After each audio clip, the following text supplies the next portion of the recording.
கருப்பு என் குலசாமிக்கே ஆகாது. சிவப்பு கலரு அது ஆபத்தமா ஒத்து வராது. பச்சை கலரு பச்சை கலர்ல எங்கடி கோழி இருக்கு? இருந்தா மட்டும் அவர் வாங்கி விடுவாரு. பச்சை மஞ்சள்லாம் வேணாமா?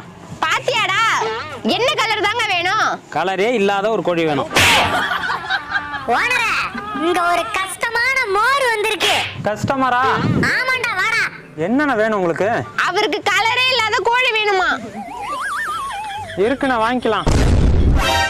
ரொம்ப நல்லது தம்பி. எப்பண்ணா வேணும்? இப்போ கொடுத்தாலும் வாங்கிக்கிறேன். இன்னைக்கு திங்கக்கிழமைண்ணே, நாள் சரியில்லை. அப்போ செவ்வாய்க்கிழமை கொடு. செவ்வாய் வெள்ளி பேய்க்கு நல்ல நாள். புதன்ல பொண்ணே கிடைக்காது, கோழி எப்படின்னா கிடைக்கும்? சுக்கிரம் உக்கிரமா இருப்பான். சரி, நீயே சொல்லுப்பா, எப்போ வாங்கிக்கலாம்? இந்த 7 நாளை தவிர எந்த நாள் வேணாலும் வாங்கினேன், கண்டிப்பா வாங்கிக்கலாம். சரி தம்பி, கண்டிப்பா வரேன். ஓனரை பார்த்து கத்துக்குங்க. நீ கத்தாம போடா, மூளை முழிச்சுக்க போதே.